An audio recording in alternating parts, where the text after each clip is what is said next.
இது உங்கள் top news சேனலின் ஆரோக்கியமான வாழ்க்கை. டாப் நியூஸ் சேனலை சப்ஸ்கிரைப் பண்ணாதவங்க மறக்காம கீழ இருக்க ரெட் கலர் பட்டனை பிரஸ் பண்ணி சப்ஸ்கிரைப் பண்ணுங்க.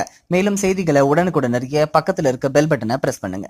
திராட்சை பழங்களில் கருப்பு திராட்சை, பச்சை திராட்சை, பன்னீர் திராட்சை, காஷ்மீர் திராட்சை, ஆங்கூர் திராட்சை, காபூல் திராட்சை, விதையில்லா திராட்சை என்று பல வகைகள் உள்ளது. இதில் எந்த திராட்சையாக இருந்தாலும் அது பல நோய்களை குணப்படுத்தும் தன்மையை கொண்டுள்ளது. திராட்சை பழத்தில் சர்க்கரை சத்து, carbohydrate, dextrose, fructose, pectin, butyric அமிலம், மாலிக் அமிலம், சிட்ரிக் அமிலம், புரதம், சுண்ணாம்பு, தாமிரம், இரும்பு, பொட்டாசியம் ஆகிய சத்துக்கள் நிறைந்துள்ளது. திராட்சை, மாம்பழம் போன்ற பழங்கள் சாப்பிடுவதால் அதிக புத்துணர்ச்சி மற்றும் சுறுசுறுப்புத்தன்மை கிடைக்கும்.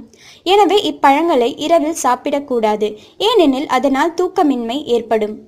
அசிடிட்டி, அல்சர் போன்ற பிரச்சனை உள்ளவர்கள் திராட்சை பழம் மற்றும் மற்ற பழங்களை வெறும் வயிற்றில் சாப்பிடக்கூடாது, ஏனெனில் அது வாய்வு தொல்லையை ஏற்படுத்தும். திராட்சை முதல் அனைத்து வகையான பழங்களையும் 2 வேளை உணவு சாப்பிடுவதற்கும் இடைப்பட்ட நேரத்தில் சாப்பிடலாம். இதனால் இரத்தத்தில் குளுக்கோஸ் அளவு சீராகி உடலில் கொழுப்புச்சத்து சேர்வதை தடுக்கும். தினமும் திராட்சை சாறு குடித்தால் மாதவிடாய் காலத்தில் ஏற்படும் வயிற்று வலி பிரச்சனைக்கு நல்ல பலன் கிடைக்கும். திராட்சை பழத்தில் பெண்களுக்கு சுரக்கும் ஈஸ்ட்ரோஜன் ஹார்மோனின் வேதிவினை மாற்றத்தை கட்டுப்படுத்தும் தன்மை உள்ளது. எனவே இதை தொடர்ந்து சாப்பிட்டால் மார்பக புற்றுநோய் ஏற்படும் வாய்ப்பை குறைக்கிறது. வயிற்றுப்புண், மலச்சிக்கல் போன்ற பிரச்சனையை குணமாக்கி கர்ப்பிணி பெண்களுக்கு ஏற்படும் குமட்டல், வாய்க்கசப்பு போன்ற பிரச்சனைகளுக்கு நல்ல பலன் அளிக்க உதவுகிறது. இரத்தத்தை சுத்திகரிக்கும். எடை குறைவாக மற்றும் உடலில் அதிக சூடு இருப்பவர்கள் திராட்சை பழம் சாப்பிட்டால் நல்ல பலன் கிடைக்கும். திராட்சையில் உள்ள ரெஸ்வெரட்ரால் எனும் அமிலம் புற்றுநோய் செல்களின் வளர்ச்சியை தடுத்து உடலில் தேவையில்லாமல் ஏற்படும் கட்டிகளின் வளர்ச்சியையும் கட்டுப்படுத்துகிறது. பசி உணர்வு இல்லாமல் உள்ளவர்கள் அடிக்கடி திராட்சை சாப்பிட்டால் அது பசியை தூண்டிவிடும்.